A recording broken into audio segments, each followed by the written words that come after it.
Right now, it's time to bring in Tim Luke and Greg Strahm, the frickin' frack of Nick and Nack. It's time for Appraise. This, of course, they operate a Treasure Quest appraisal group, tqag.com on the web, and we love to have them in on a Tuesday morning. Good morning, guys. Hey, good Good morning. morning. How are you both? Good, Doing thanks. well. Uh, Doing well. well, So it's going to be in the mid 50s. Isn't that a beach day in Connecticut? it's actually going to be in the mid 60s tomorrow and the day after 60. that. Oh my God. I, Oh my God.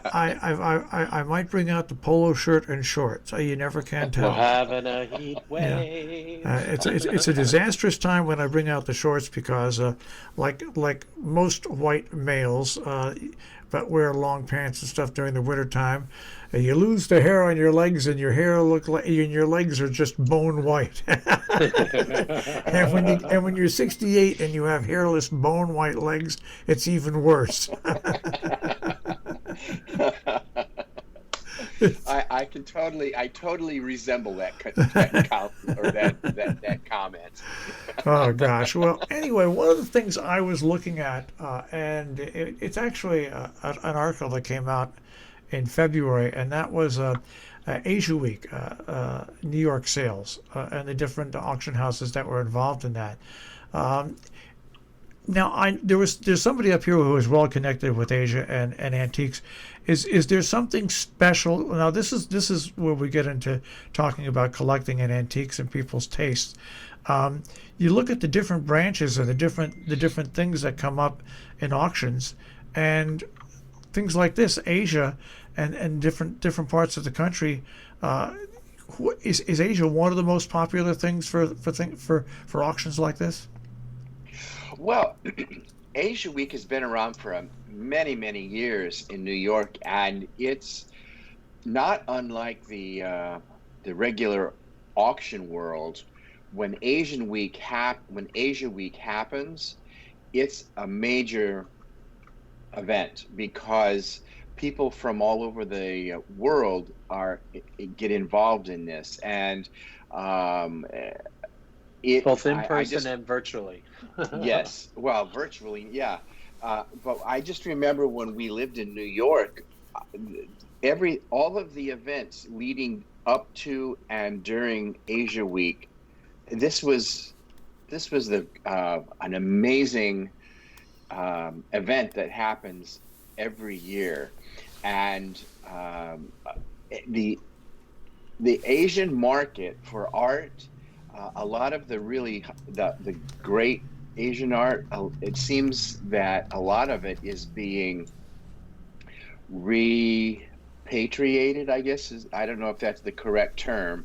Um, a lot of Asian buyers are trying to recover a lot of the art to bring back to the country of origin. That has, I think, we've probably seen an increase in that over the past 15 years or so, 15 or 20 years. And it is reflected in the prices of the high-end Asian market when you see the auction. And a lot of the buyers are Asian buyers. It's Yeah. interesting. I hear you talking, and the reason I bring this up, there's two things I remember as a kid that we were both basically all of us were told that if we ever did any of these things, it would mean death. And that one was, believe it or not, a Buddha, but it was done in porcelain, and it was quite large. But we had an emerald Asian ashtray that had I'll say. Dragons or whatever on it, and I never really understood fully the value of those things until I grew up much later in life. Well, um, the Asian art, for some reason, um, it's definitely its own niche. Yeah. Even not so much for if you're Asian, but for the American art market, there are people who really are into the Asian market, but we're not talking about like the Asian piece of No, furniture that your mom or your grandmother no. had sitting in her living room. We're talking about really, really specific high end. A lot of them are ancient pieces. Yeah, it's not And it just could the be art. porcelains, it could Could be, be yes. bronzes, it could be, I mean, It there's a variety of medium too. could, yeah, and it could be fabrics. It could be rugs. Yeah. But they but it's a very specific niche because it's very, very high end. Um, so I know Asia Week. I want to say it started somewhere in the mid '70s. I just remember um, when there was always such a big hubbub every year leading up to Asia Week, and the Armory in New York was always um, very busy. And then also, I'm trying to remember the name of the the organization that really it started out kind of small and turned Asia Week into a major thing. And it, the the stuff that we normally see from day to day is not what I would consider to be um, In that league. yeah, I was going to say, I don't want Yeah. to say unworthy, but I No, guess in a way it is. Yeah, well, it's not at that. So, It's not at that level. No, it's I not mean, at that no, yeah. level. Yeah. it's not. But Because, that's typical. But Greg, but that's also typical when you look at the art market and they do the contemporary, modern, and impressionist sales. Is that's usually a week, and that they do that in March and November, both in the United States and in Europe. So it's they've taken something from that, but this is a special time because I mean you see it everywhere with Asia Week. And I didn't mean to interrupt you, Greg. I'm sorry. I just kind of jumped in. I thought you were done. well, the thing about what happens during Asia Week, it's a very concentrated um, group of artists and art from historical to contemporary, and all of the events that are surrounding it. They People come from all over the world to celebrate it. Yeah, well, it's like everything else. My mother and father's taste. I never. I sit back and look at it now, and it was so odd because that was so different than their normal taste in things to have around the house. Which it surprised me. And as I grew older, I grew to appreciate that it was from their travels. Another thing, and maybe you guys can explain this to me: watches. You have some watches that gain so much. It's amazing. I mean, people think of Rolex and everything, but it's not just Rolex. Watches No. are a very, very collectible thing. I remember when there was one of those watches that you could hold in your hand that had the chain. That was from my grandfather. Watches are amazingly collectible as well. Yeah, yeah. There are certain makers that are even more collectible, like the beside everyone only thinks of Rolex because that's the, I guess you might want to say, the the Cadillac, or let's say the Mercedes of watches. But really, Patek Philippe is probably, I feel anyway, is a more desirable. Everybody knows the the uh, uh, wa- the watches for that are expensive, but when you have a Patek Philippe, some of them can sell for 15, 20, $30,000, and that's on the secondary market. So um, when the Rolex is probably one of the most sought after, because and also one of the most faked. You can buy a fake Rolex for pennies on the dollar, and it's hard for for the average person to understand what a fake one is. But when you have a Patek Philippe, for example, I haven't really seen very much fraud when it comes to a maker like that, and I think it's because it is such a special thing. So I do know that watches, even Bulova. Do you remember? And I'm sure you saw your grandmother wear a Bulova watch.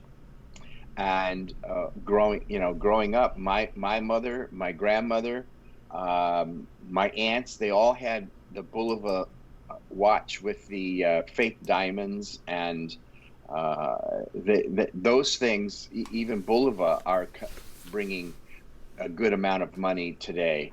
A vintage Bulova watch for a man, first of all, the design of the Bulova watch has always been, very high quality. So when watches come up, they have auction houses that do just nothing but watches. So, and then I just remember the first time on the Antique Roadshow, they're the guy that's their shop is in New York, and that's all they deal with is just these antique watches. So it's kind of under the radar as far as collectability, because when they do sell, there again, it's just like the Chinese art. It's not the everyday sort of watch that people are interested in. They want something special. They either want the American watches like Bulova, and then you have the people who have the disposable income to pay $20,000 for a Patek Philippe watch, and they don't even wear it. They usually just display it. So, well, I have a Timex watch that's about 30 years old. And I only wear it when I go to very, very special occasions because I don't want to lose it. And I would never think of getting rid of it because it's a cool watch. It just operates. But when I was growing up, my dad was in show business. He was very successful, and things that he had, which became icons. I think if you were an entertainer in the late 40s and 50s, my father didn't wear rings or anything like that, but he would have tie clips that were diamond and emerald. He would have cufflinks. Oh, the cufflinks that he had were so expensive, and even his cigarette carrier, the case, was gold, and he had a gold lighter along with it. I mean, those things obviously bring value today as well, as long as they're authentic, right? oh yeah, the market for vintage lighters is really something. It's kind of leveled out a little bit over the past 10 years because of what's happened with the internet. They're much more available, but they still do a good watch and men's accessories. You can buy. Where was it we saw that pair of cufflinks, that men's cuff links that sold? I forget where it was. Just little tiny Tiffany men's cufflinks, and it was also the shirt studs. I think it sold for something like $10,000 or $15,000. So, and there again, it's the haves and the have-nots. So you have your Patek Philippe people, and then you have your Timex people, like we are. Well, it's also with and you guys know because you go out and do auctions. You do a lot of it. It's those little things that go along when you dress up to do something fancy that really makes the difference, and that people notice. Yeah, well, it also gives you a certain amount of confidence when you when you can display your best, put your best foot forward, as they say, and people notice those little tiny things, especially because we do a lot of events, and that's one of the things that we always look at, because we're always looking for cufflinks and shirt studs for Tim, because he has to stand out when he does these events. Well, it's getting dressed up. It's also because I have shirts that need studs and cufflinks. Well, that's Not so much. we're talking about studs and cufflinks now, and I bet you there's 50% of the people out there right now that don't realize how important those are. In I your, know. it's amazing. Especially if you're going to an event and you don't have that and your shirt doesn't have buttons. I know. I got a funny story about that. My first time on the QE, on the Queen Elizabeth II, I booked, and you had to wear a tuxedo or a dinner jacket, and I brought my tuxedo shirts, right? I didn't bring the studs, and so I had to somehow improvise on the QE2, and Wow. I ended up wearing, this is terrible, a polo shirt, a white polo shirt Oh my gosh. that I had to tie under and everything like that. Oh my goodness. Because I Well, forgot to bring those. you always were a trendsetter. Well, it's a good thing that I drank a lot on that trip on the cruise too, because I'm sure what the people were talking about is, what is it? Because at the time I was like 420 pounds. What is that big guy doing wearing a tuxedo with a polo shirt? But it worked. It got me in the restaurants. Well, anyways. Well, I will tell you this, that every day I get notifications from auction houses for specific auctions, like for jewelry, men's jewelry, ladies' jewelry, fine jewelry, watches, and they're just solo sales. In other words, all that's in them is cufflinks. All that's in them are fine timepieces. So it used to be when, at least for in regular auctions, they would be a part of a sale. Now they actually have their own market and their own dedicated sales, and they can have up to 300-400 lots of exquisite jewelry and watches. So it is a part of the market that is kind of, I don't want to say underserved, but it's not as in your face as art and collectibles are. Well, thank you guys for embracing my trip down memory lane here this morning. Yeah, I love that story about the QE2. It was hilarious. Now, the funny thing is, I had also a white dinner jacket. Okay, that was fine. But the black tuxedo, that at first now I got dressed and I'm looking around and I realized, how can I go with an open shirt?